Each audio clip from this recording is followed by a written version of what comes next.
Bonjour à tous et bienvenue dans l'épisode numéro 3 d'Easy Quick. Il m'a été demandé récemment de savoir si je pouvais montrer dans Affinity Photo comment effectuer de la retouche de peau. Donc même si c'est plus ou moins le même principe que Photoshop, il y a certains accès à certains outils qui ne sont pas les mêmes, donc voilà, c'est parti. Donc voilà, nous allons partir de cette photo.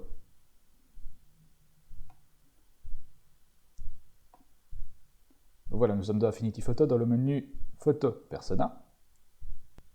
Alors nous allons commencer par renommer notre calque, on va l'appeler base. Ok, c'est parfait.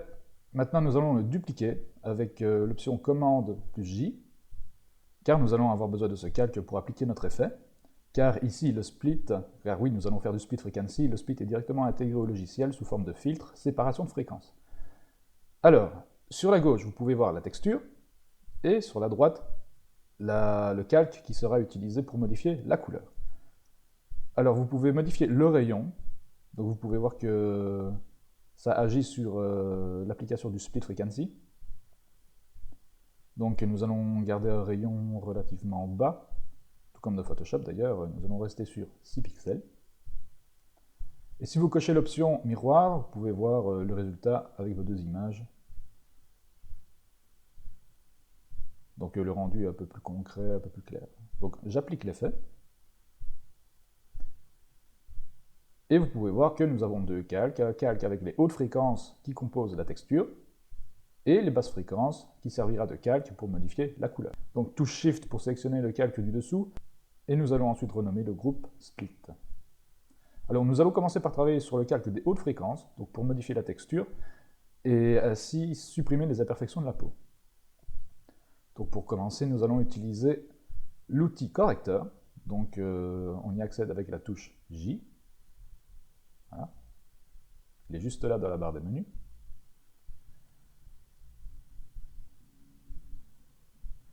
Et vous pouvez voir qu'il y a une petite flèche qui s'est affichée, et en réalité cette petite flèche correspond à l'échantillonnage de la texture que vous voulez utiliser pour remplacer les imperfections. Donc vous appuyez sur la touche Alt, et ensuite il vous suffit de passer sur la zone du visage que vous désirez. Donc par exemple, je clique ici, vraiment une zone juste à côté de l'imperfection que je souhaite corriger, tout en modifiant évidemment la taille de mon pinceau.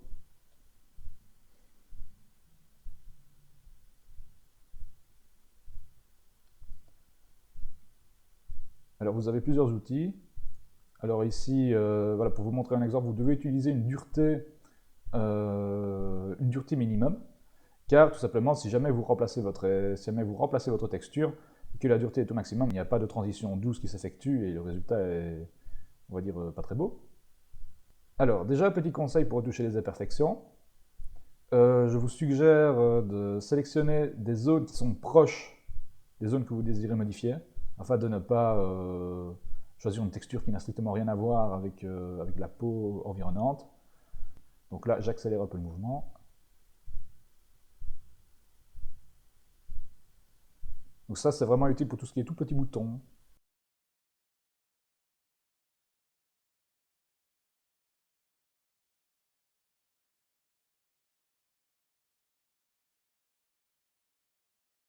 Alors, également, nous pouvons aussi supprimer des cheveux indésirables. Donc il n'y a pas que pour les boutons que ça fonctionne également, comme vous pouvez le voir dans cet exemple-ci, sur les cheveux. Voilà. Encore une fois, j'accélère le mouvement. En plus des imperfections et des cheveux, vous pouvez également modifier tout ce qui est rides. Donc,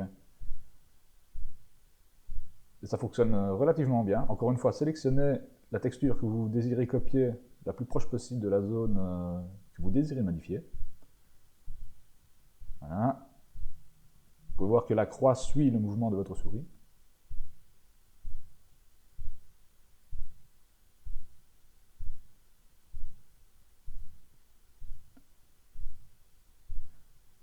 Voilà, alors déjà vous pouvez voir un premier avant-après, avec la suppression des défauts.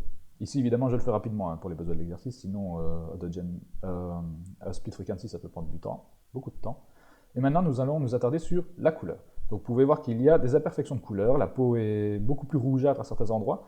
La correction d'un bouton juste en dessous de la lèvre, évidemment, la texture a été modifiée, mais pas la couleur, donc il va falloir remédier aussi à ça. Et enfin voilà, vous avez différentes zones au niveau du front, au niveau sous les pommettes. Donc nous cliquons sur le calque maintenant des basses fréquences et nous allons sélectionner le pinceau. Alors ici, encore une fois, sélectionnez une dureté de 0. Et ici, nous allons utiliser un flux très très bas, un flux de 4%, pour la simple et bonne raison que modifier la couleur a beaucoup plus d'impact. Donc on va devoir y aller à tâtons. Donc voilà, je passe sur le petit bouton. Enfin, sur la couleur du petit bouton, vous pouvez voir que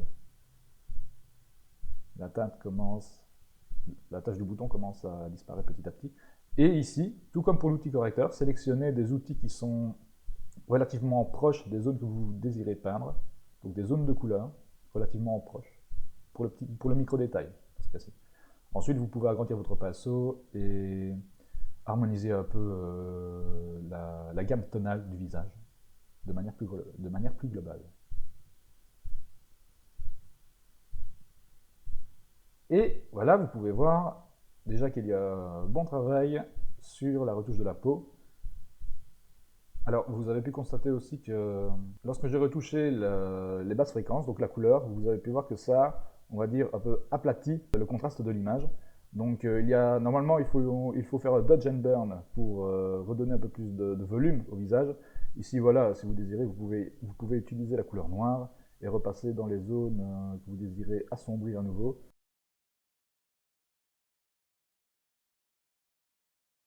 Que voilà, ce fut extrêmement rapide, mais néanmoins, vous pouvez voir que le résultat est plutôt flagrant. Et voilà, je vous dis à la prochaine pour l'épisode suivant.